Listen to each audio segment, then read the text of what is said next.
Hi guys, welcome back to the Rake. We have a return guest today, a friend of the pod and a fan favorite, Joey Ingram, Big Poppy GTO. Welcome back. What's up, guys? Nice to see you. Last time I saw you, we were in person at Jamie's house, I believe, and there was some sort of animal above us, and it was kicking. And I don't exactly know what happened with those animals, but yeah, it's good to be back on the show. Marley, it's great to see you back in Vegas. I'm sure it's bittersweet, but yeah, Vegas, happy to have you. Jamie, always great to see you as always. I see you've been doing well with the commentary on the big challenge going on right now, Polk vs. Negreanu. So yeah, it's nice to be here. Thank you for the invitation, and I look forward to talking with you guys. Yeah, thanks for coming on our pod. I know you've not been doing a lot of social media stuff or podcasting or anything recently. Happy to say the animals have either moved out or unhappily died. There were definitely animals, right? We were both like staring up at the ceiling. Yeah, whatever was above you was 100%. Something was going on in that attic, definitely. Yeah. Whatever happened? They just went away, or? I have no idea. I mean, they moved out. Maybe they like upgraded to a nicer attic. I'm not sure. But Joey, I wanted to ask you about that because when you were taking your social media break, I was just thinking like, I really miss Joey. Then I was thinking a social media break sounds fucking amazing. Was it amazing to just not deal with any Twitter or anything for a while? Yeah, definitely. I think like Twitter programs us to always be addicted to kind of finding what the content next is. And you're just paying attention to all these things that do deliver value in a lot of ways, but it's very hard to consume all of the valuable content out there. And for me, especially creating content, my mind starts seeing the world in Twitter, and I really didn't want to see the world in short form content anymore. So I just kind of need a break. I want to take a break from poker. I want to take a break from that, really focus on other parts of my life. But yeah, it's so great kind of getting outside, being in the sun. Yeah, instead of being on the computer, being on your phone, it felt really, really well. And yeah, I didn't necessarily want to come back and sort of take all this energy back into my life, because it's a lot of positivity too, and there's a lot of really good things, but it is super overwhelming to kind of deal with it all. So trying to add back in content and social media and talking to a bunch of different people in the poker world and trying to play some more poker. Yeah, it's just a lot to add in when you're already trying to, I guess, stay healthy and have healthy relationships. And yeah, it's been fun though. I've been back for 2 weeks, and it's been a lot of fun with the challenge going on. Did you learn anything? Like, is there any takeaways you can give to the people who are hopelessly addicted to Twitter? The person who may or may not be asking the question right now. Yeah, I mean, I guess it's like, what do I use Twitter for poker related stuff for the most part. I think it's a great learning resource as well too, and it's a great way to keep up with the people that you know, if you curate it very, very closely, which I haven't necessarily done. So my feed has a bunch of different stuff, and I sort of use it for keeping in contact and keeping acquaintances with a lot of different people and trying to follow a lot of different worlds, and everyone's competing for your attention, and people are getting better and better and better at getting your attention. So I think once you realize that all of the content that you take in essentially shapes who you are, and if you're wondering why you're not necessarily achieving anything most of the time, I would imagine not most of the time, but one of the reasons quite possibly is that the content and the thoughts and the conversations and the things that you're taking into your mind are not necessarily related to what you're trying to get done. And I think I always justified my overconsumption or overusage of Twitter in saying that, well, it's good for what I do in terms of with content, because I get to talk to the people and I get to talk about what's happening and I get to sort of build something up that way. But I also think there's a lot more efficient and effective ways to do that. And I think that, it's really easy to be in the poker world and be programmed in the bubble and sort of think, okay, well, like, what can I do to make money for myself if I'm going to do something in business? Most of my ideas default to poker because I've been in it so long. But I think being away and exploring other options out there and working on a couple of different projects, I realized the world's a really, really big place. And we all in poker think that poker is the most important thing in the history of life. But in reality, there's the most important thing of life happening in everyone's life in all these different places. So you don't necessarily have to feel like you're bound or like you're fixated to one different industry or one different genre, because right now you can do anything you want to do in the world if you want to seek out the knowledge to learn it. So I think that was my just big takeaway, was that, you can probably pursue doing whatever it is you want to do, and it might take some time, but if you put in the effort and you're consistent with it and you watch in terms of what you take into your mind and your body, then it should be easier to get done. So talk about some big projects. We talked a little bit about doing content and the process of making content, how hard it is to consistently make content. Can you talk a little bit about your process and what your struggles are when you make content?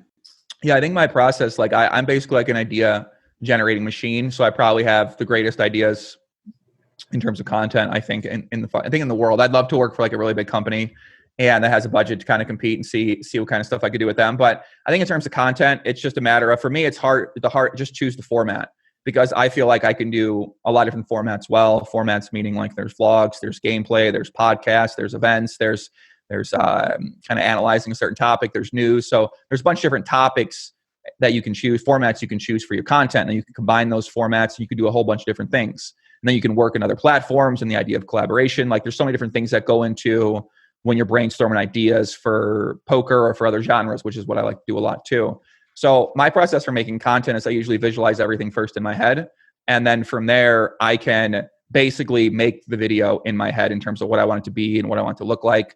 My biggest struggles come when I'm trying to actually implement that vision in editing, because I think that my ability to just understand how to do the editing process, I think is good, but it needs a lot of like really deep, thoughtful, creative work done to it. And I've never necessarily studied that.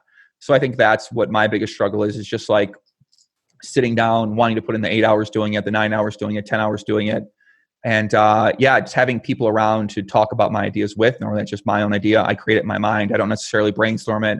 I don't have like a team of people I necessarily deal with in that end. So that can, if you're really focused, you can handle it like that. But once you have other things in your life that are distracting you or taking up your focus, it becomes a lot harder to feel confident in doing those ideas. And that's ultimately what I think you need as a creator, is you need to be confident in what you're doing. And if you're kind of like, oh, well, this isn't going to be what I think it'll be, then I think it causes a lot of people not to want to make content. I think that's definitely happened. I mean, this is YouTube specifically, whereas like Instagram and Twitter, I think, are different forms of content. And yeah, but that's sort of how I go upon doing it. I already have my ideas. Like I already know what I want to do. It's just a matter of kind of making it happen, sitting down, recording it. Yeah, I mean, I struggle with that too, just because like having a team is and I don't know, is so helpful and kind of important. And too, like what you're saying about having just too many ideas and too many options, and you get bogged down and overwhelmed of things to execute on. I'm actually reading this book right now, Seth Godin, called The Practice. It's about the creative process, whatever. And you know, obviously he's had like one of the longest standing blogs on the internet for like 30 years or something. And he's talked about how, you know, throughout his life, people have been like, oh, you should do YouTube, or you should do vlogs, or you should do Twitch, or you should do this or that. And he was like, no, like I do this. And like the more you kind of let go, because the people like are always chirping about you should do this. And the more you just kind of stay your lane, his advice is that you should do that. So I don't know. I think that could be like a helpful thing for me, but I can't help but get the same way you do. I get distracted with people's advice.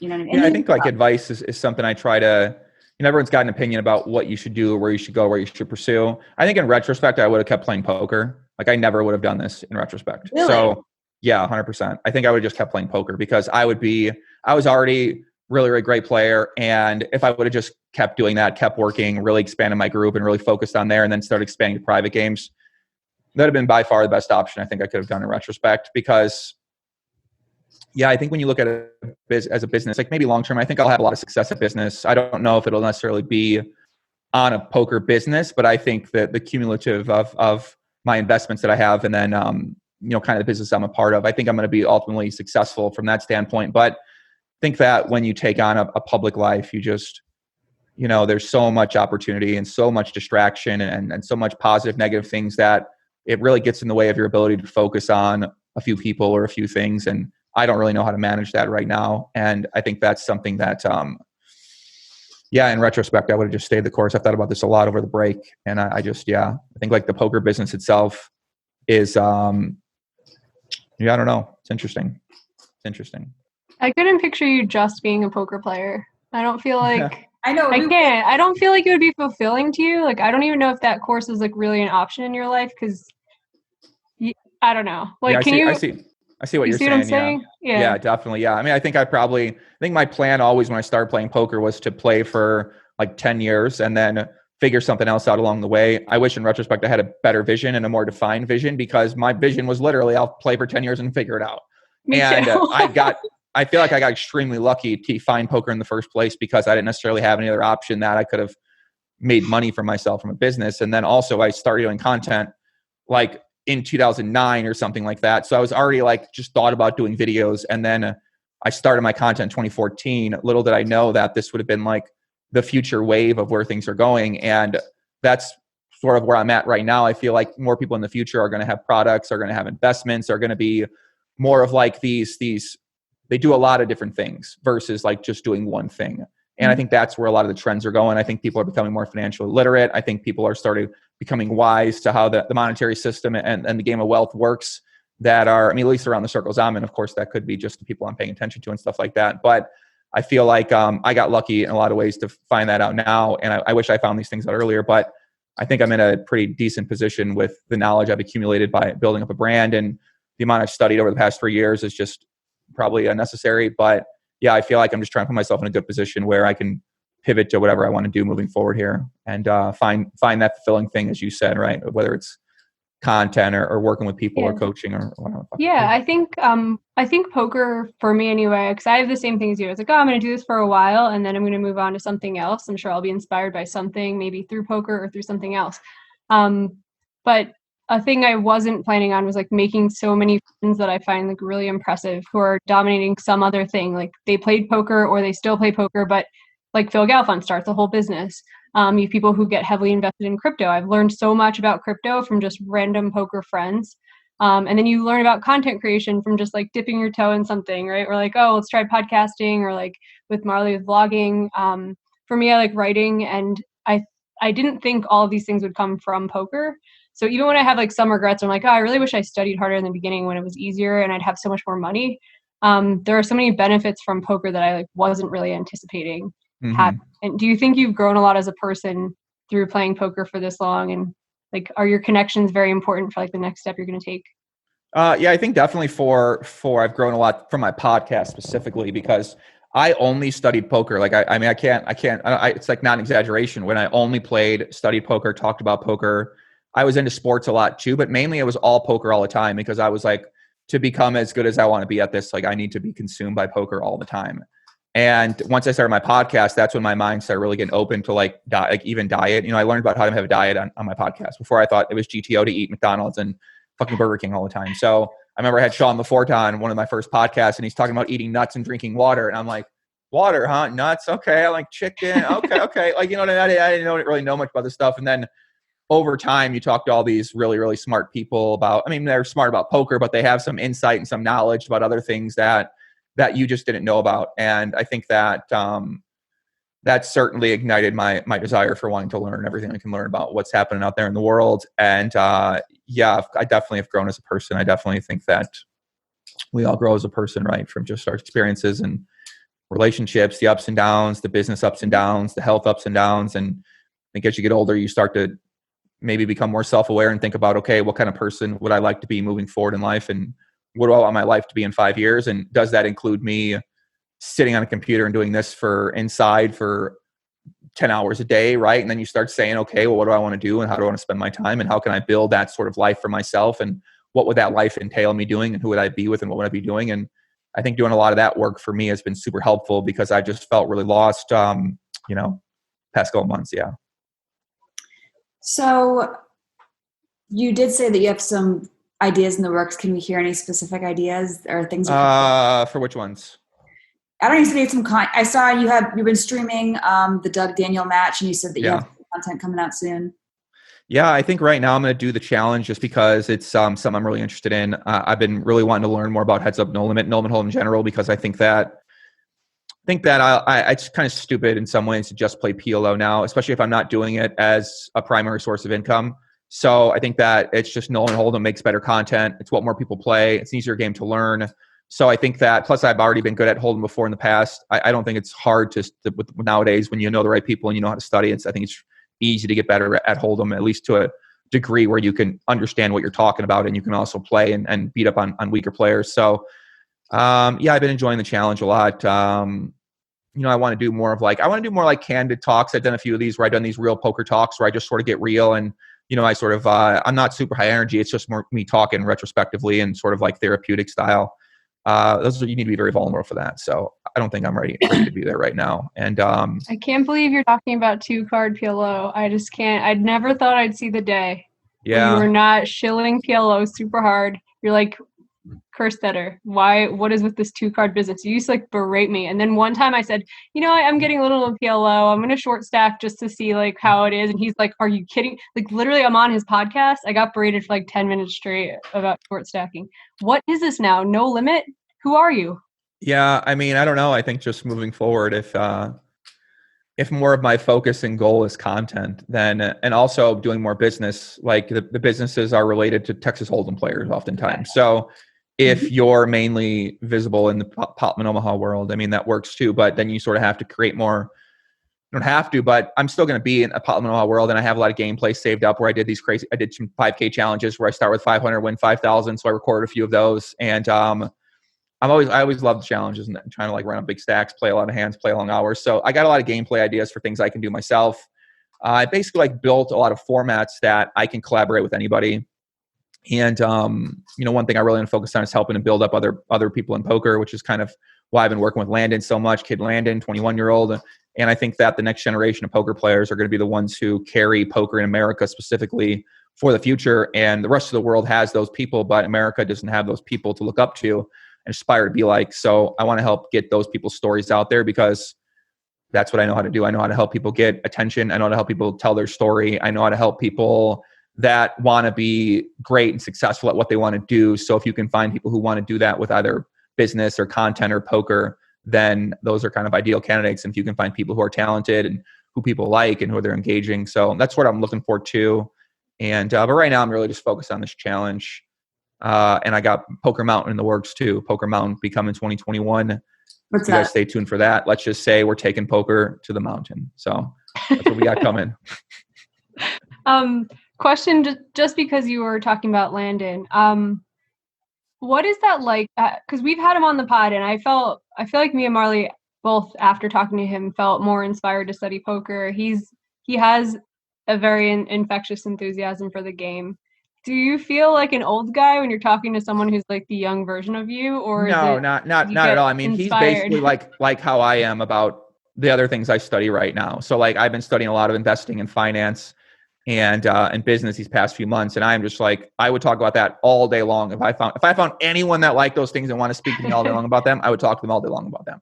But that's necessarily how it works. But so when I talk to him, it just kind of pumps me up, and it kind of reminds me that a lot of the people that are a little older maybe feel a certain way about poker, and they're not as enthusiastic or exciting about becoming one of the best at the game anymore. And they're just sort of like, they've lost that desire to rise in some ways, and they've sort of gained a desire to maintain where they're at with things. And I've never been that way, and being around people like that, I didn't necessarily fire me up. I like being around people who do fire me up and get me excited, because that's what I like to be with every day, for better or worse. And I think hanging around Landon, it definitely is. It's funny just to see like a younger version of me in some ways from that aspirational standpoint, and then much different than me in a lot of other ways too.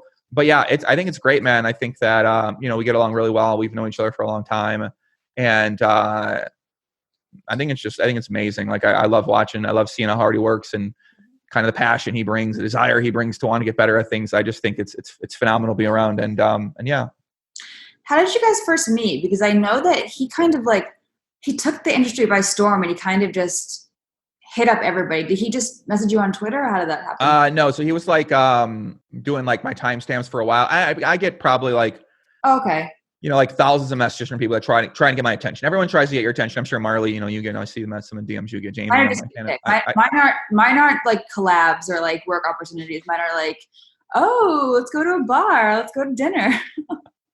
Well, I don't get many of those. Like, I get some from guys that want to hang out and stuff like that. But I just get people that message me, want to ask me questions, want my advice, want my opinion.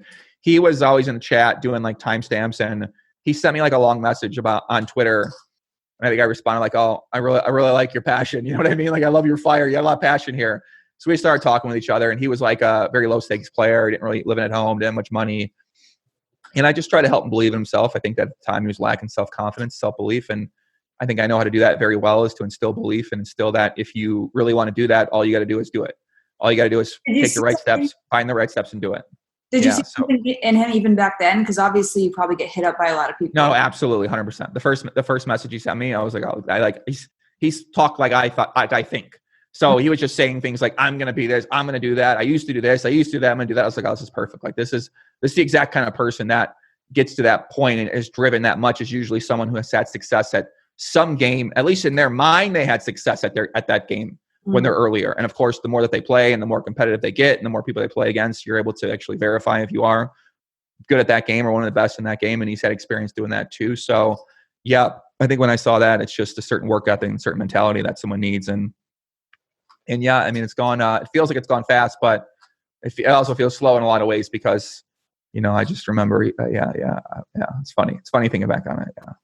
It's so rewarding. Like I'm trying to get into this mindset too of like doing creative work is for other people and paying it forward or like helping other people build their stuff is what makes it all worth it. And so I'm trying to do the same and look at it that way. And that's kind of what's gotten me through a lot of creative blocks and stuff and and you know what I mean? And yeah, so I think it's really great you guys have this, and I'm jealous that you found somebody kind of that, you know, I would love to find like, especially like a woman, like vlogger or someone who wanted to vlog or wanted to whatever, who was willing to like, I would totally just take them under my, I mean, not that I'm an expert or anything, but like what I do know, I would like help them and all that. And I think that that's so great and so rewarding too. Yeah, I think so too. I think like content, you know, my content is, it's I love it right now. It's amazing. Like talking to people, it's fun, but yeah, that's cool. Yeah. I had a question. So I was talking to David Lappin and told him I was interviewing you and I was trying to think of some questions. And he had one that I had wondered a while ago. And if you want to answer, if you don't want to answer it, whatever, but sure. Is there a reason you've never been an ambassador for a site or taken a sponsorship? I know you've taken like, when they were like, here's the platinum pass or something like that. But yeah, have you not wanted to represent a site? Do you not see the value in it? Yeah, not really. I mean, I just think a lot of these sites, you know what, man, I just think there's a lot of fucked up shit happening, right? And I'm aware of, if I wasn't aware of it, or, you know, I think that'd be a different story, right? Like I initially did a video about ACRs to Cage. They paid me money to do that. I did 2 videos. And then I didn't know, that was my first time I'd ever doing something like that. I didn't know at the time, you know, kind of what I find out. And then you find out things. And yeah, you know, when you send people to these sites and you promote these things, like, you know, if I think I'm getting them into something that they're going to go in there thinking they can win money and then they're going to come out and they don't have a chance to win. Now, of course, some people play poker just to have fun too. So I think it's also the way I'm framing it. I think I just have a very unrealistic, idealistic, like delusional outlook on me and my interactions with fans and poker sites and sort of how that all works together and the idea of promoting a poker site and promoting poker companies. And yeah, so that's something I've been kind of thinking a lot more about now. And I really like kind of party. I like Rob Young a lot. He's great. You know, I talk with Michael over at GG Poker a little bit too. You know, they're doing some things people got some issues with. They're also doing a lot of really good things for the community too. You know, you got Run It Once, of course. They're, you know, they're kind of taking their smaller approach as well. You got Poker Stars, more of like a big corporation and kind of like this faceless thing who leverages their influencers and sort of like rebuilds their brand through those influencers and their sort of image in the world. And you got Global, who's like circumventing legal systems and they're don't necessarily want to word their promotions or influences a certain type of way. And then you got PP Poker and all these apps and their new apps coming up right now. I've been talking to a lot. And when you think about it, right, like where are the options you want to send people to in that situation, right? You want where do you want to send them to? Like where do you feel comfortable? Where do you feel happy going to there? Clearly, I'm shilling for the pod that sponsors us, but Run It Once. Like I would trust Phil Galfond. The only problem with it is that we're Americans, and I really can't say I love playing on here and you support it, like, because I just can't play. Right. But yeah, there are very few sites that I would feel 100% like secure saying, yeah, friend or family, like put $500 in there. It's safe. If you win, you get it. They'll never ban you for whatever, like that kind of thing. It's really hard to put your name on that. Once you value your reputation, especially being in poker for so long, having a good reputation, I think it's really hard to take a gamble with it for money. You have to really believe in the company that is sponsoring you.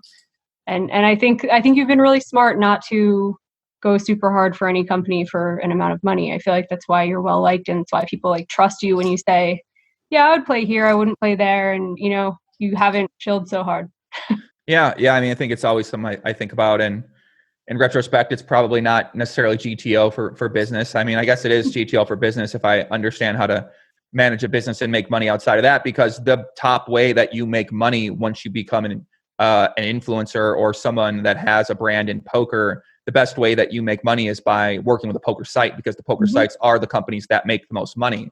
So the operators collect Rake, and they're the ones that have big budgets in order to pay out things. So when you take a look around and you say, I've got this attention and I've got this knowledge and this ability to love poker and want to play poker and want to create content about it, you say, okay, well then how do you make the most money out of that? Most people are going to typically do. So when you look at that, you say, well, that would be something like GG Poker or something like Poker Stars, because those are the people that are currently spending the most money, because they're at competition now. They're trying to bring in this mass amount of revenue. And then you say, okay, well, if I don't want to work with them, do I want to work with Phil Galfond? And then of course, as you go down, the budgets start to decrease and you start to say, well, is that a good business decision or not?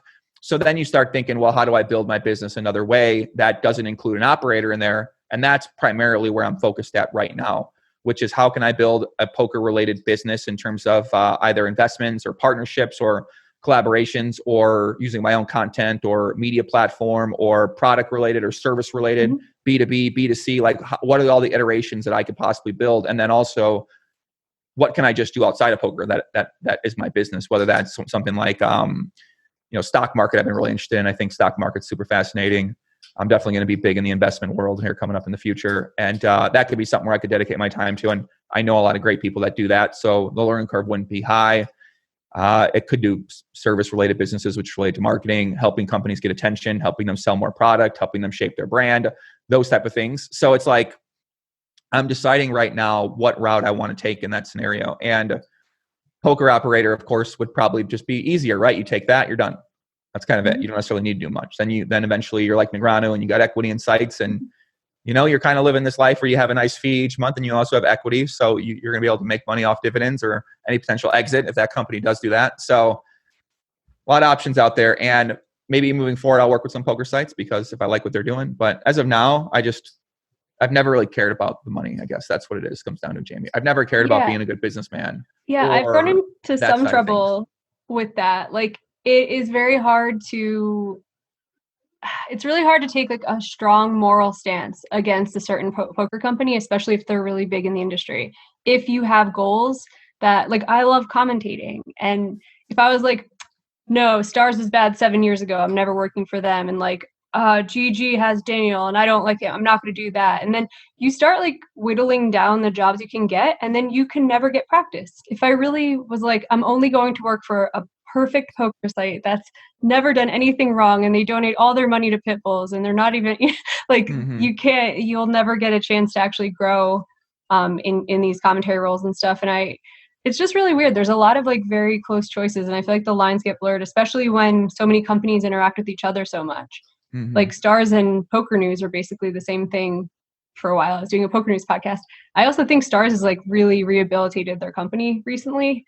So you have to like kind of keep track of that. But yeah, you've managed to kind of stay above the fray with like all that stuff and not, I don't know, I guess you could have made more money. I guess maybe sometime you'll have a regret about that you could have like shilled for 2 years.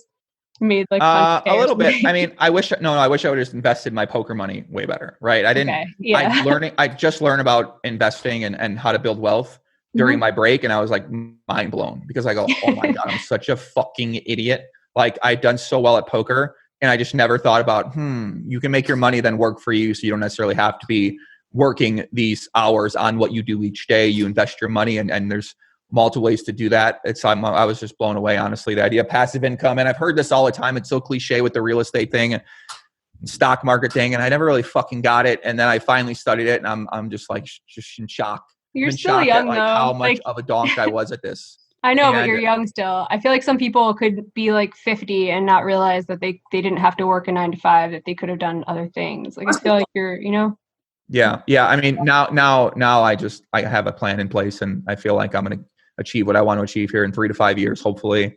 And once it gets to that point, I'll sort of like be in the position in terms of like just the ability to have assets where you can kind of do whatever you want. You can help anybody out you want. You can invest in anything you want.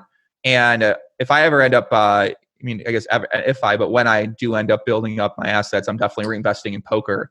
And listen, I got a dream, guys. My dream is to make poker have some fucking hype moments in America. That's really my main goal is, guys. I really be honest with you here. I want to create some events and some gameplay that people see it and they're like, this is fucking awesome. So I want people to get excited. I want them to get hyped up. I want to, I really love the community. I love the game. I love the people that are involved in the world. And there's some good people. There's some bad people, whatever. It is what it is. It's like that in any community, any world. So, I think I really want to, either way, I still want to stay around poker and be involved in poker world because, you see the love Mike Sexton gets. He's a legend of the game, been around the world since the 70s. And that doesn't seem like a bad thing, right? You know what I mean? Have those people, those relationships, that family, those friends, and those people around you for that long in your life, I think is real special. So I look at that and I say, I think that's something worth aspiring to kind of be like. I agree with that. I think he was like the best role model, not just for poker, but how you can live your life, be respected, make a lot of money. Like he made great business decisions for the most part. And and that is like a role model in poker where he was so great. People didn't even he never shilled. So they're not like, oh, best ambassador ever, Mike Sexton, until he was sick. And then you realize that he was so important to the poker world and to whole card cams and everything. Like he's the reason that it was watchable. And I think that's probably like the nut role model for living the lives we're living, right? Mm-hmm. Yeah, it's a good point, right? I mean, he's I think he was a great ambassador. It's kind of interesting. One thing I thought I noticed was he does commentary sometimes on the Party Poker Twitch stream and I just thought, I guess I hear, he gets some engagement on his posts. Sometimes he doesn't, sometimes he does. And I just sort of think about it like the outpouring of love for him when he passed away.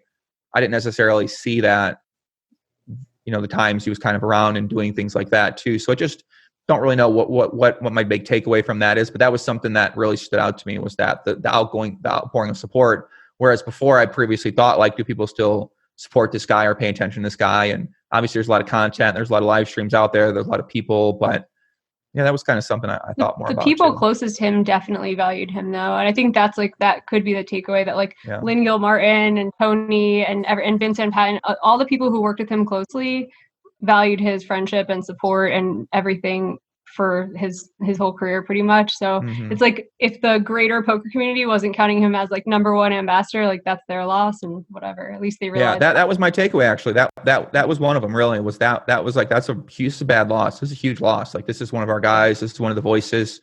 Mm-hmm. That's a big loss for a community when you have a figure like that involved and he kind of goes away and who's like him, who steps up and who fills a role like that. I don't know where those people are. So that's something I think about. As far as just day-to-day engagement and hype around and good ambassadors, sometimes when you're just a solid, non-dramatic, controversial ambassador like him, people kind of just they take it for granted, I think, and they just kind of think, he's they pay more attention to the Doug Daniel thing because they're just drama, they're constant beef going back and forth. This, you never know what's going to happen. So they're both good ambassadors in their own right, in their own way, but they're probably neither of them are as solid as Mike Sexton was, and you know what I mean.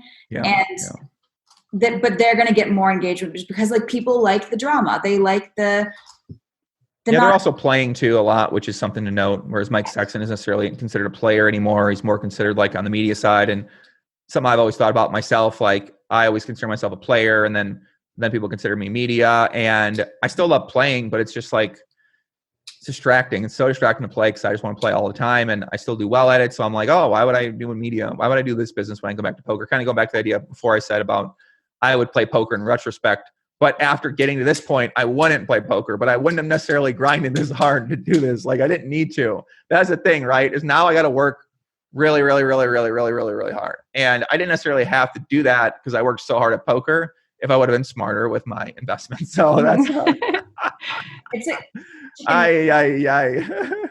But I don't know. This is something I was thinking about a lot because I think our parents, their generation, they were work really hard, have a pension or save up your money, and then retire. And I just never thought that sounded that cool. I'm like, who wants to be 60 and you're like, I'm done working and trying to pursue something, and now I just go to the beach a lot and like read books for fun and whatever. I kind of feel like I want a job I'm interested in when I'm older too, so that you're still working towards something. Like, I don't want to work really, really hard. Like, you don't make it sound that great. Like, I don't want to work 12 hours a day on poker, but I wouldn't mind if I was like 70 years old and still really into something and trying to get better and achieve something. And it's okay to not have all the money stored up to just sit and do nothing.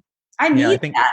I like feel Marley, if I don't do that, I'm like rotting away. I remember when I was waiting tables and I first went to Vegas, I would come home and just be like, I feel like my brain is rotting. Like literally I'm losing brain cells like every There's day. something to that. People are more at risk of Alzheimer's and Parkinson's when they retire early and don't do things that engage their brain.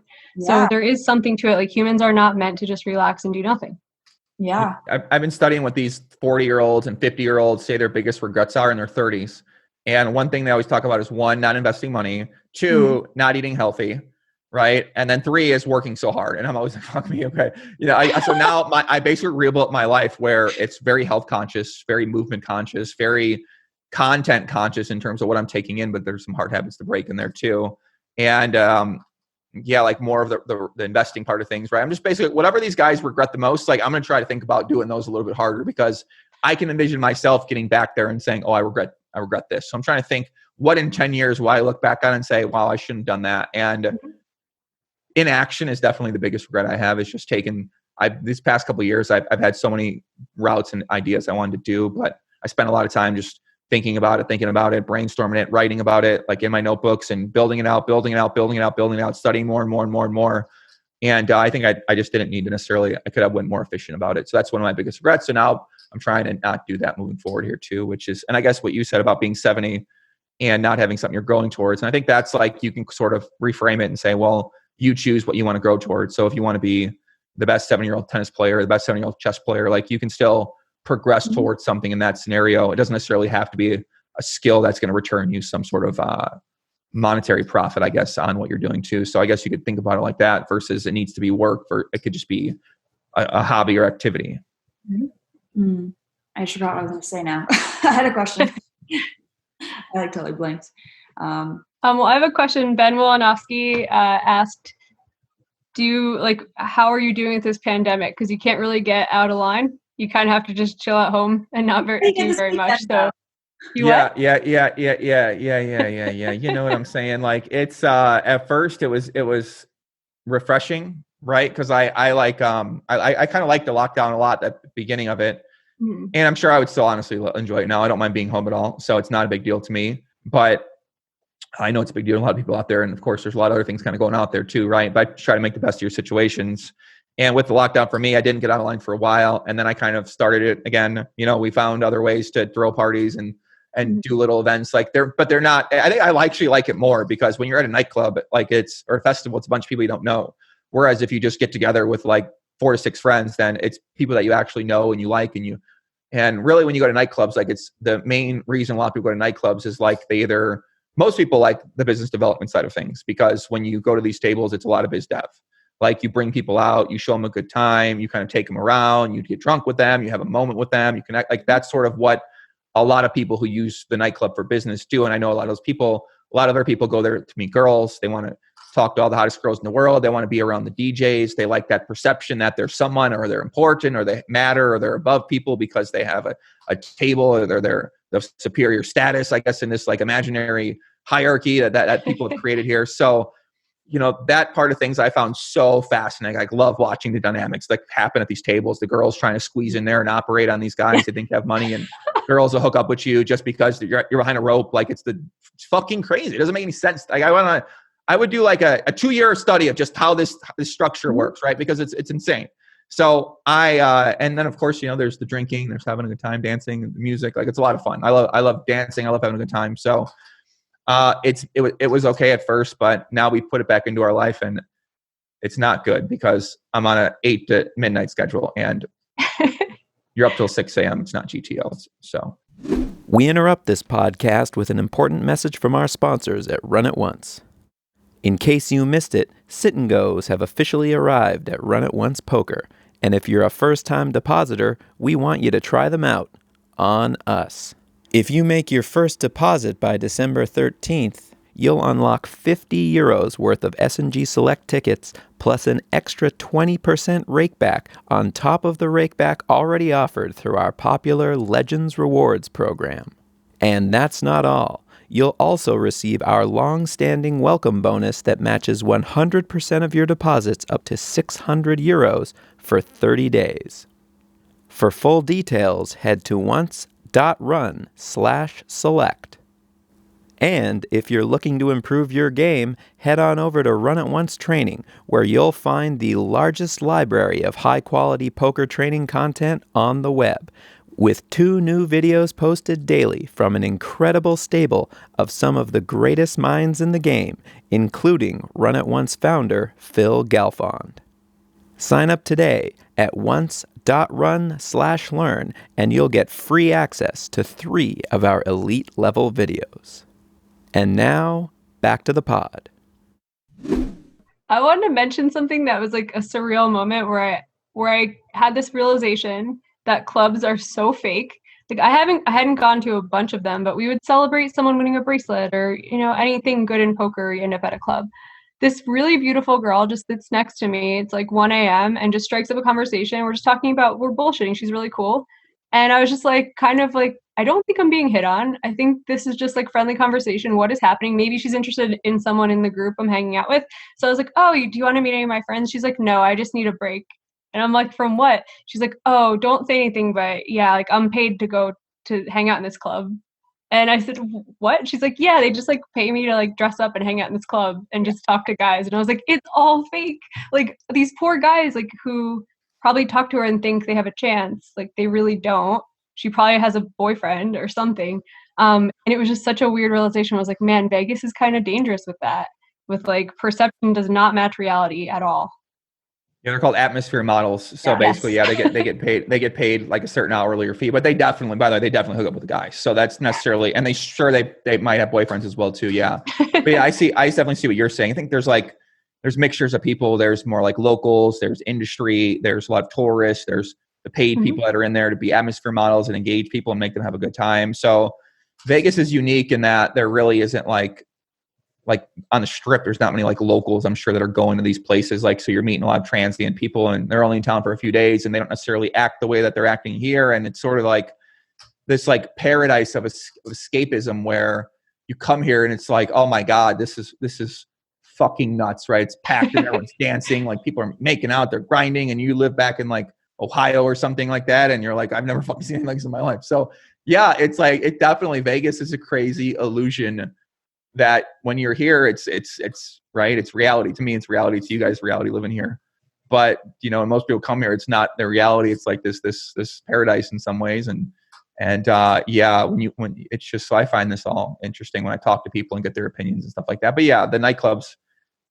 yeah, it's a lot of manufactured things like that. It's going to be insane when the pandemic is like officially over. When people are vaccinated, Vegas is going to be a zoo. Like there will just be wild animals like in every single club. Are you going to be there? Or are you toned down, Joey, now?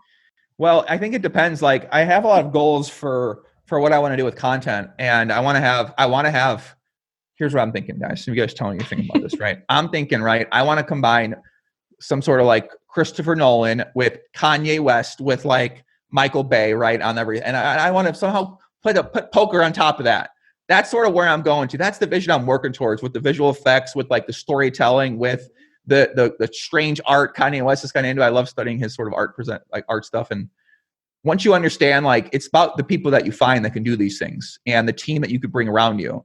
Mm-hmm. And if you understand that you can find those great people in all these different areas and departments and define what the department is and create a system for it, like, you can sort of start opening up your mind a little bit and saying, well, like, what is the limit here, right? Like, what could I do? Like, who could be a part of poker?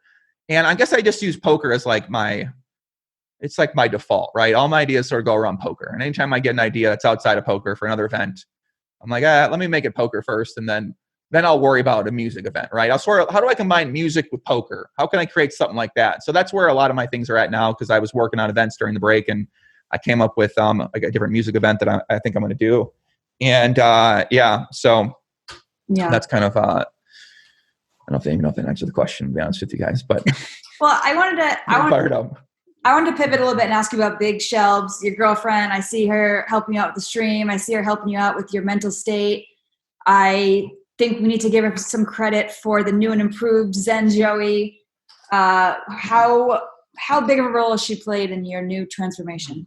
I mean, she's been, good question, right? I have no idea. I don't really know. So I think about this a lot and I say, well, my biggest weaknesses are my organization. And that often causes me to eat unhealthy, maybe not keep my place as clean as I'd like to.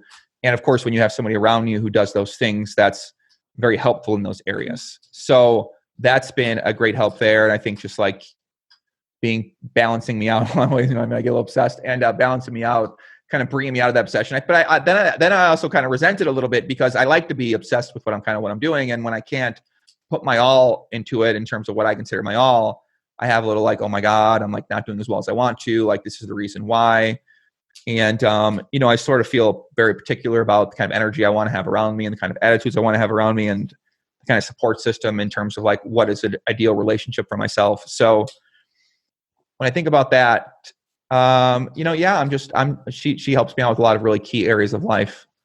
And, it's been great to kind of have her around. Yeah. Right now, we're not necessarily in the best place, but I don't know if that relationship's going to continue moving forward, but I think in terms of getting me here, it's been great.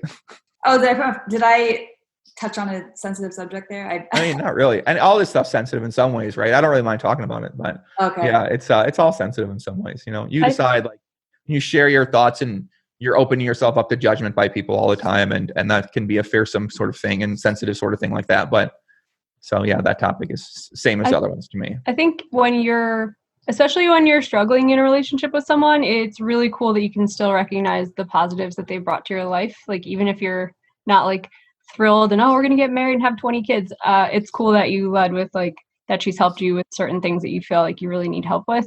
And then I don't know. I feel like that too. Like, anytime you're in a relationship, it's going to tone you down a little bit. Like, you're not going to have psychotic nights where you're just like, oh my God, I stayed awake 48 hours and whatever. And, and sometimes like I'm in a 6-year relationship. I still miss like being absolutely out of line sometimes, but also, you have to make choices and there's trade-offs, and I don't know. Yeah, that sucks. Sorry to make you sad with your happy hat on. It's okay. It's okay. No. Talking to you guys makes me very happy. So I appreciate a lot. No, you guys are good. Oh. But anyways, on a positive note, this challenge is going on. Doug has a massive lead. Your graphics are off the chain. You guys are literally the most entertaining thing I've ever seen. Thank you. Yeah, talk about the challenge a bit. Was this like how you expected it to go? How do you see it playing out? All that stuff. Well, I mean, I think I expected Doug Polk to smash the guy right out of the gate, right? I mean, he's Supreme Leader, debatably one of the best heads up no hole players of all time versus Negreanu. Of course, I think Negreanu is kind of undersold in some ways, and it's a legend of the game. He's been around 20 some years. Like, the dude knows what's up. He's not stupid. He's got really smart people around him who are good teachers and who are very well versed on modern poker theory. I think people don't understand how much of an asset that is to somebody. So yeah, I'm surprised it went up and down, but yeah, I'm not surprised to see Doug sort of starting to take a lead right now and extend it. I'm happy it's like close as it is, honestly, because it makes for a better broadcast. And I want Doug. I got a few different glasses. I look at this one from. One, I'm friends with Doug, so I want Doug to make as much money as he can, right, and enjoy himself. Mm-hmm. From like content side, I go, well, I kind of would like this to be a really close match. You know what I mean? Like, I want to see them back and forth. I want to see big hands. I want to see both people get owned pretty hard from that side of things, because that just makes a better story for people in a lot of ways. And yeah, so I kind of look at it like that. But it's been so fun. I've been enjoying it so much. Like, this is like poker to me, man. Like two competitors sitting down. They got an issue. Like, let's fucking play poker, right? Like, let's just see it. You got an issue. Let's settle on a poker table. Okay. We can fight. We can run a race. We can play rock, paper, scissors, whatever. Let's play poker. We guys are poker players, right? We're talking about poker. Let's play some poker. So I think this is phenomenal for the fans. They're clearly loving it. The streams for everyone are getting thousands of views out there. And I couldn't be happier they're existing. And I think we're going to see a lot more of this, especially after Helmuth Antonio. Like, basically how it works is that you can, if you set it up right, you can pay these players money to play the events, and it offsets any losses they might have, and then everyone will make more money. So it's sort of like if two people box in a match, they get paid $10 million from sponsors or from the arena or from their company or whatever, and then the company figures out, how do I monetize that? How do I make money off this production? So I think there are a lot of ways to do that with these type of events, and I think that in the future, people, it'd be great if they want to put up their own money, and ideally, I think you want to find that. But I think there are also ways to do challenges and events that are done in a variety of different settings that are unexplored yet, that I intend to get involved with in some capacity. 100%. The fact that we can have, like, me and you were both streaming on different platforms on the same days and getting thousands and thousands and thousands of people. Like, it was like 10K people. I'm like, are people watching multiple streams at once, or are there 40,000 people right now watching this challenge? There's enough to go around. Like, there's people who prefer one stream or another. Some people prefer like the heavy analysis. Some people prefer just like calling the cards and enjoying whatever. Some people prefer out of line Joey streams. I am floored by how many people are finding time to all watch this. And I feel like this should be a wake up call for people, for companies in poker, when you can get 10,000 eyes on each one of these streams, that there are sponsors who will pay money for this. There's outside sponsors who value 10,000 people seeing their brand.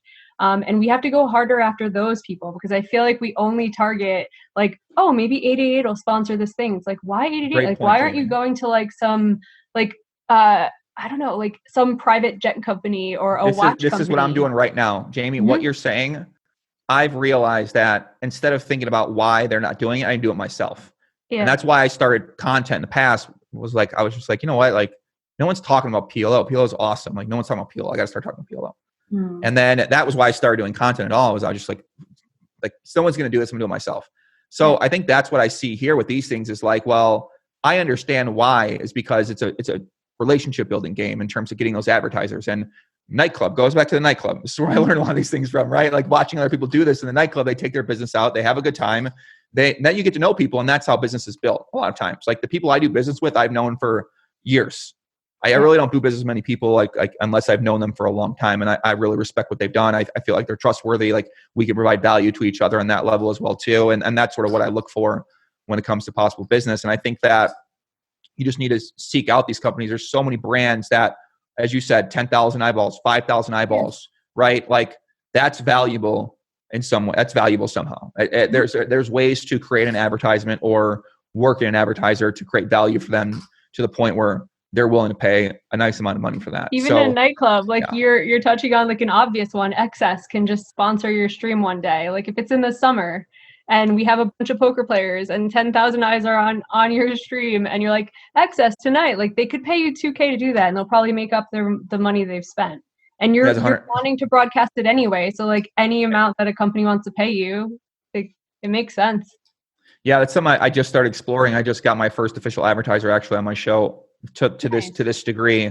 And because I've been studying a lot of negotiation, a lot of pitches, a lot of like how to provide, then how to deliver on that value that you're offering to the companies and how you can create value for both sides and how you can over deliver in a lot of ways too. And sort of like what goes into that process in terms of being able to deliver and over deliver and that type of thing. So yeah, I'm looking to explore that space a lot.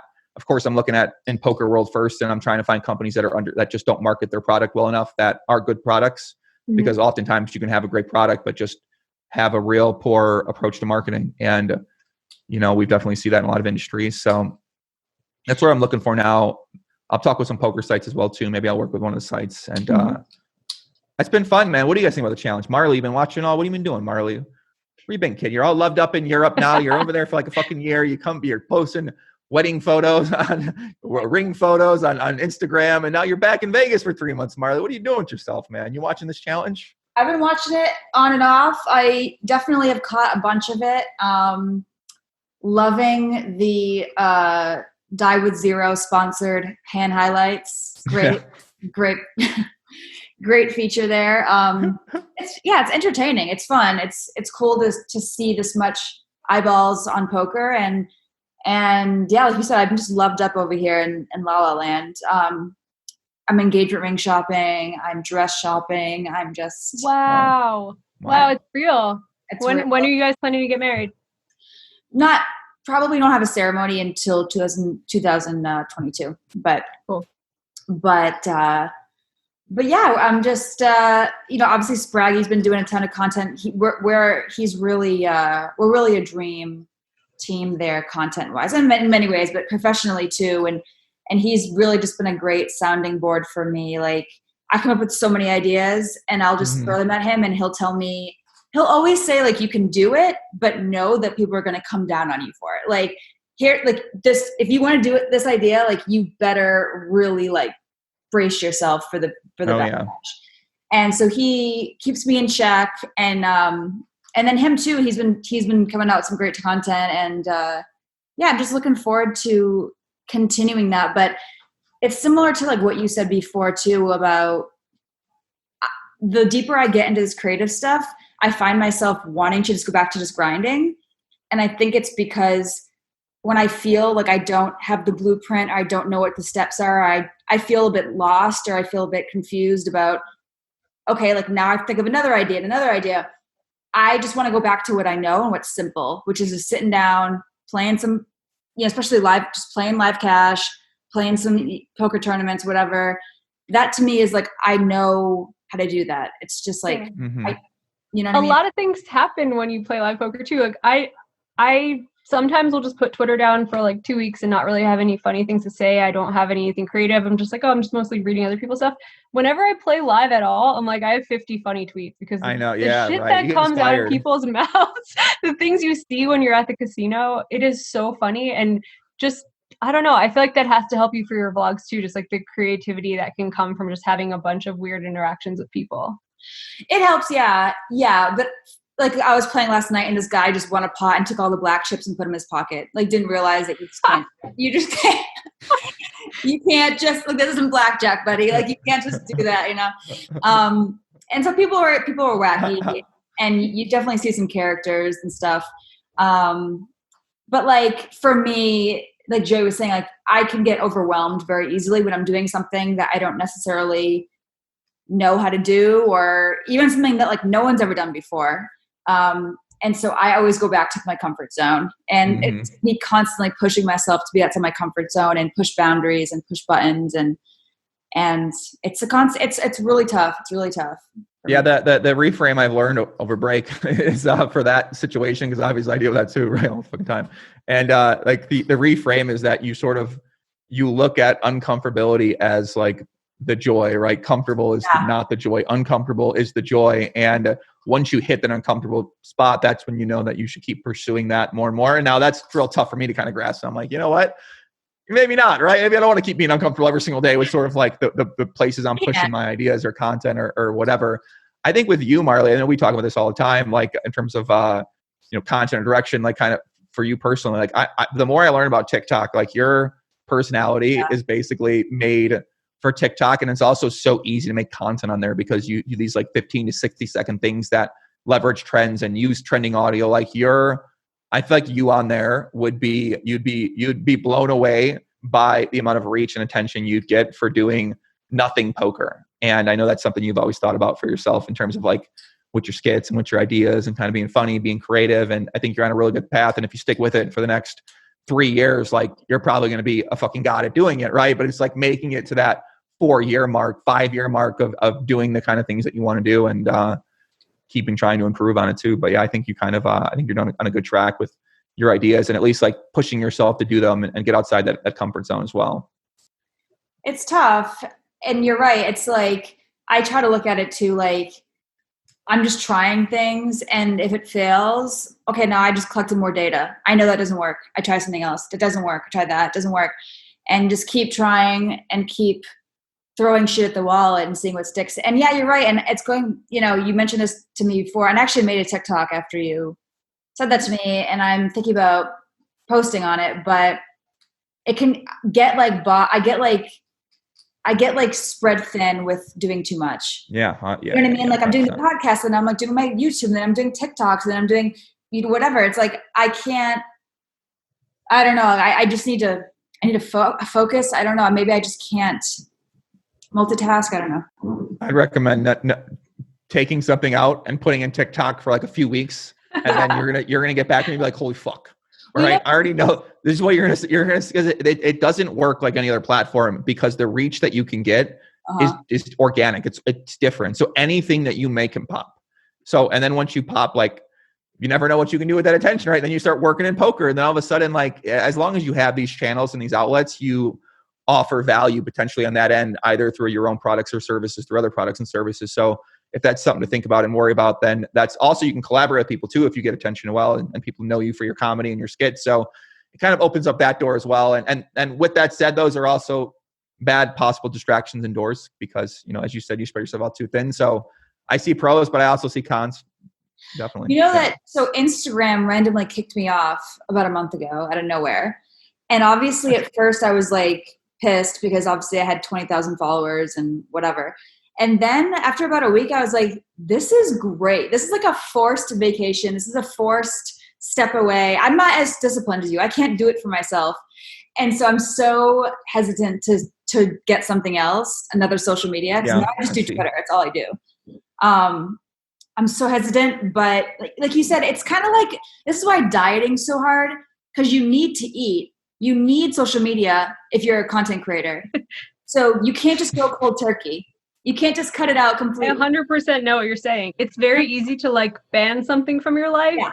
Like I'm the same with dieting. Like I was like, I don't know. It's like you have to make so many decisions. You can't just like ignore it. Yeah. And then with social media, I'm like, I was looking at Joey's stuff and I'm like, man, taking a break sounds so wonderful. But you risk like becoming irrelevant. I'm like, there are certain jobs I want. I don't want people to forget that I like these jobs. I would love to do these jobs. You leave the forefront of people's minds if you're gone for too long. But then also I'm like, God, I waste a lot of my time. You can't like avoid it, but it's like not good for you to be so constantly on it. And like our minds are not good at that. Limiting ourselves. I got a good solution for this, Jamie, for you. Okay. So I think a good way to think about it is, okay, well, if you aren't going to maintain that consistent relevancy, as you said, then the way that I think that you can do that is you just get really, really good at what you do. So you spend more time focused on getting better at what it is you're trying to maintain relevancy about. And therefore it allows you to be able to take time off because you're so good at what you do that when you are there, it just stands out and grabs attention to that degree. And therefore it gives you that time to go away. But if you go away and you come back and you suck at what you do, people are like, what the fuck? This guy doesn't care anymore. But if you come back and you're getting the fuck after it and you're nailing it and you're questioning it, and people are like, what the hell is happening here? Then I think they're like, oh, maybe that break was a good idea, right? So instead of saying I need a break for these purposes, it's like you take a break and it's so I can withstand the type of output I want to do. Like that's why I took a break, is because I go, you know what? I'm hesitant to start again, because when I start again, I'm going hard. Like I got 2 years straight I'm doing this, right? Like I'm going to go pretty hard. I'm very dedicated. I'm very focused right now. And it's real peaceful when you're not, you know what I mean? Like I was working on a music video, like I put together that, like, I don't know, it's kind of fun, right? So I was like, it didn't make any money, but it's at least like fun projects. I'm helping out friends. Like and then I'm realizing like, oh, this is interesting. Working for free is quite the different, like it's just a different ball game. I want to ask you about that too, because I have conflicting theories about this. I think that with content or with social media, it is important to have some consistency, and people who post a video every Monday, or, you know, they that reliability. Doug was really good at this. Doug was really good at just being very reliable with his poker hand videos and stuff. And Doug and Andrew, Doug and Andrew Nemi and Brad Owen, very good at being consistent. I mean, it's tough because sometimes I'm like, I need to be consistent, but I also need to let the idea I need to give it time to, the longer I sit with it, it gets better. So what do you think is the balance there? Yeah, I think like a few things on that. One is that they're not really creating the ideas. It's like, okay, so let's break down both of their formats, right? The poker hand video specifically itself that Doug would use. It's a very easy process and workflow for him. He looks at a hand, he might go over the hand, run the hand, review the hand, and then he talks about the hand. That's his workflow, is about 20 minutes a hand. So that's really it. There isn't a creative process. There isn't, I need to sit with this longer. Like he can just do it to a level that is high enough that, you know, right, he doesn't necessarily need to do that. And then you think about vlogs as well too. So vlog, right, it's like, what is a vlog? You go play poker at a casino, and of course you have some B-roll, and then you talk about the hands. So someone like Brad or Andrew, they might spend time thinking about, how can I talk about this individual hand in an interesting way? But you can't spend a week on a fucking hand thinking about how am I going to explain this hand in a very interesting way. So the actual creative process for identifying what you're going to talk about in the vlog is rather easy. So those are the formats those two are doing. Whereas if you're trying to do more like funny, skit, creative, like very subjective type based content, then you might think, okay, well, how do I get as many people to laugh at this as I can? Versus like, let me just do this. And then, okay, well, I want this might make them, this might make them, whatever, right? So I think the creative process for the kind of content you're trying to make is just much different than theirs and much harder in a lot of ways too. And I've always overcome that because I just go with my idea. Like I say, I'm going to do this. Here's my deadline. I'm going to make the video. I just make it. So whenever I let it sit, it could be better, but it could be worse, right? Like there's no guarantee that it'll really be better that when I think about it. So yeah, I can understand your hesitancy, but I would just try to increase my ability to make better content after one day versus how can I make better content after 15 days? Because the reason why a lot of my videos would do really well is because I can create my ideas instantly.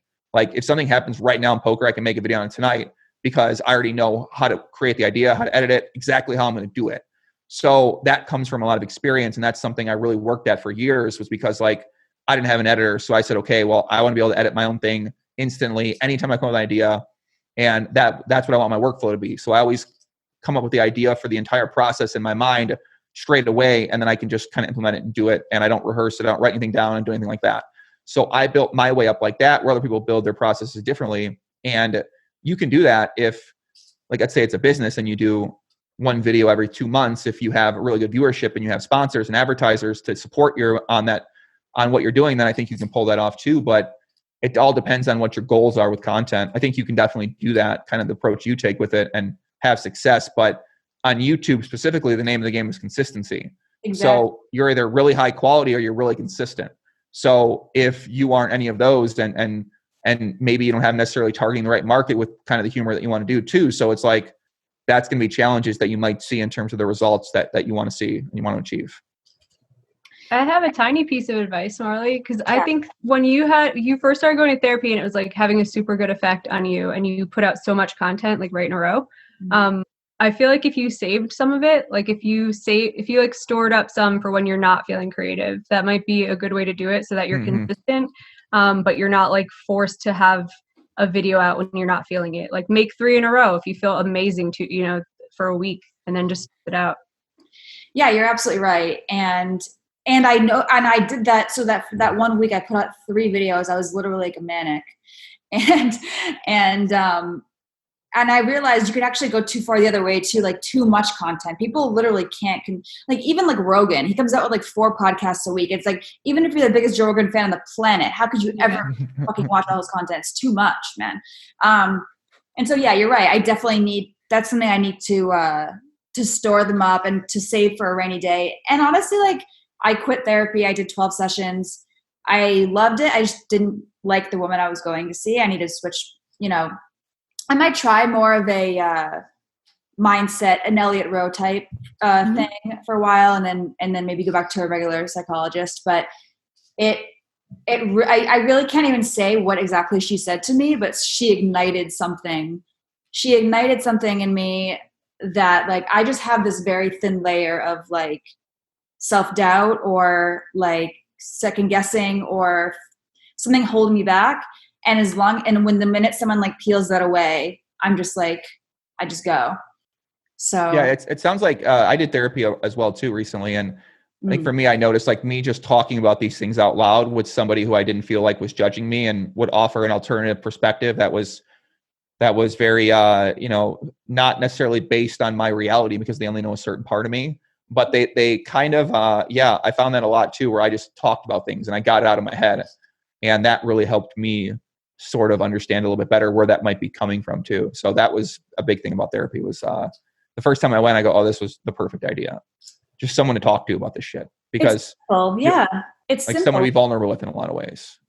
Yeah, and obviously Spraggy for me was huge in that too. Like this past year, just having someone who like, well, a big thing for me, not to get like deep or whatever, but like in my old relationships or whatever, it was like, oh, you're too much. Like you can't say that. Like you're being too crazy. Like don't be crazy. And Spraggy's so like he loves when I'm like that way, and I can tell that he loves it, and he encourages me so much to like like dive into that. So having that support system also is huge, and a lot cheaper than therapy too, honestly. except for, you know. Yeah, a lot cheaper than therapy, right? I think that's really important. And right, especially if that's the way you feel like you want to be, and you feel like you have to change your personality or sort of how you want to express yourself in order to appease others or appease your partner. And I think when you're like, you've had such an issue with this in the past that you finally find someone who is okay with it now, I think it's just like, oh my God, this is like amazing. And I definitely see that for myself in a few areas where I haven't had that connection and be able to be myself with certain people too. So I definitely see where you're coming from with that. And that sounds cool. I mean, that's awesome, right? You obviously like getting a lot of line with some of the things you say. And, you know, it's cool, right? It's cool to find someone that's like, hey, you're not crazy. You're not an idiot. Like, this is funny. Or that's hilarious. Like, I think that's awesome to find someone that supports the person that you really want to be. Yeah. Well, we're excited. Amen. Amen.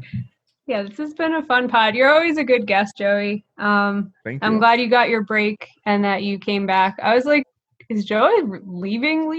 No, Some people make the clean break from poker, and I'm always like sad because it's usually some of the people I like the most. But yeah, happy to have you back in the content streets. And yeah.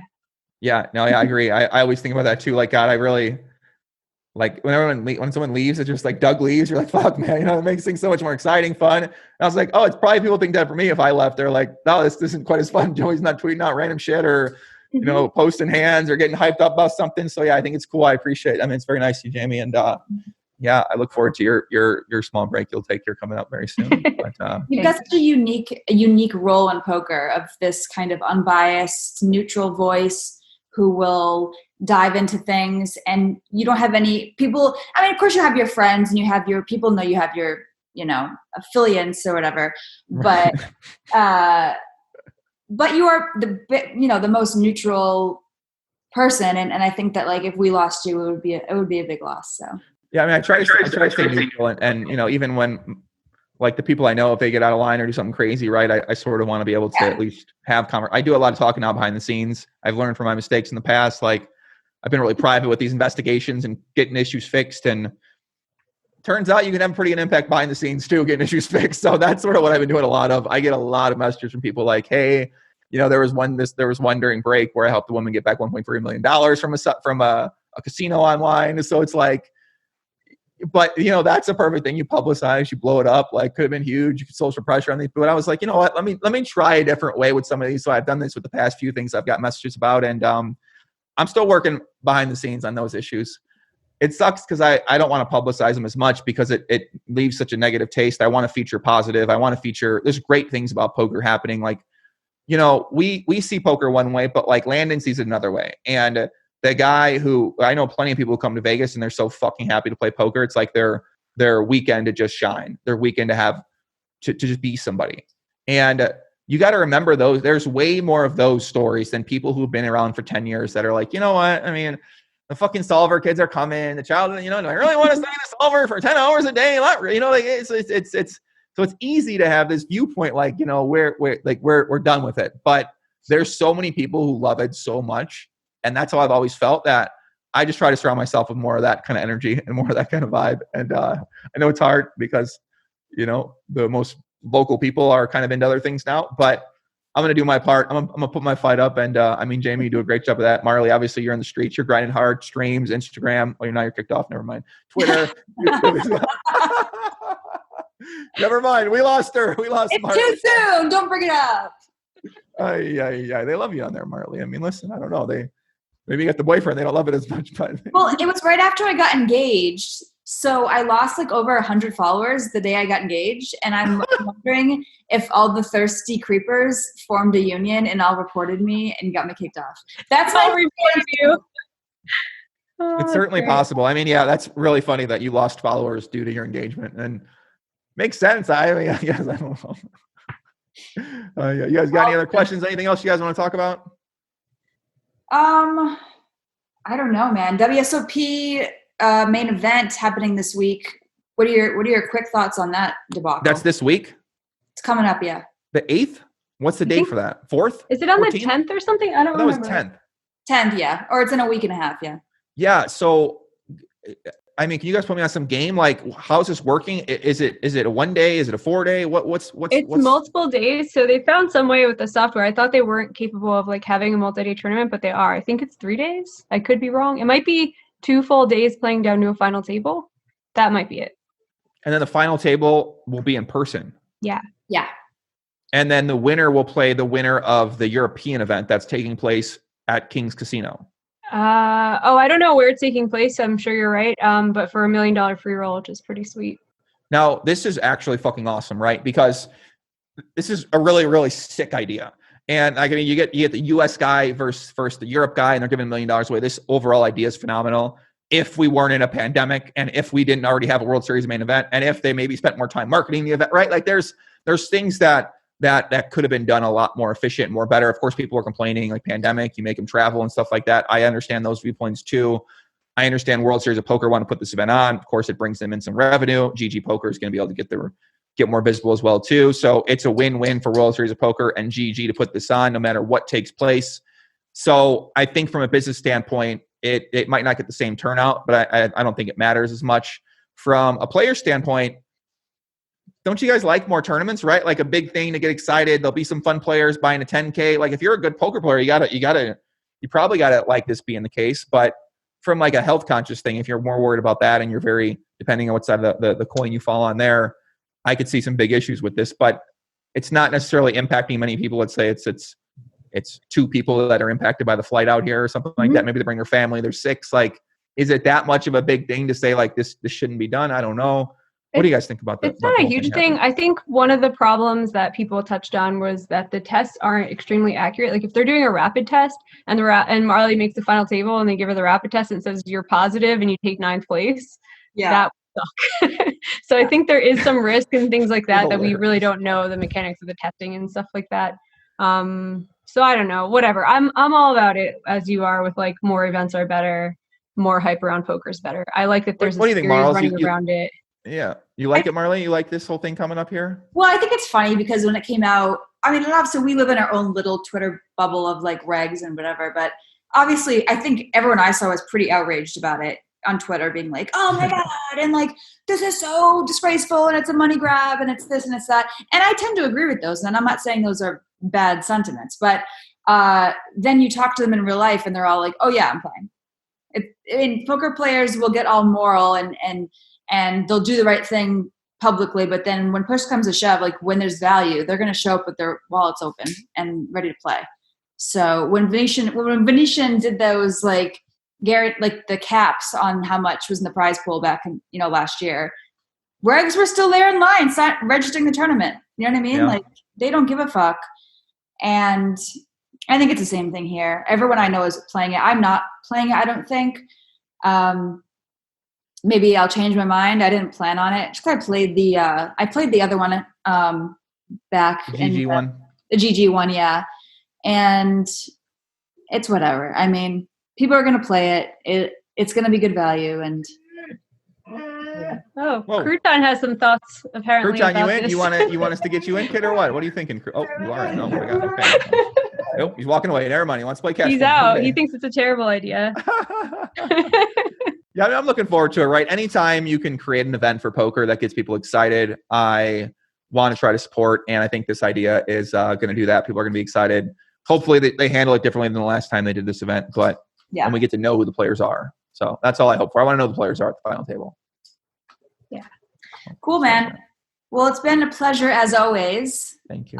Thanks for coming on. If you guys haven't, check out his coverage on the Joe Ingram YouTube channel of the Daniel Doug match ongoing. And Jamie's also doing some coverage as well on the Upswing channel as well. I'm on Upswing. If you like the biased, if you're a big Doug fan and you like extremely biased commentary where like Doug hits the 8 on the river and I'm like, fuck yeah. Like you should check out Upswing. I had to put my head down. So oh my God. Jamie, you just gave me such a great idea. Basically, like I could go over that hand and I could show like all streams coverage of it when everyone's reacting, and then like that's really funny.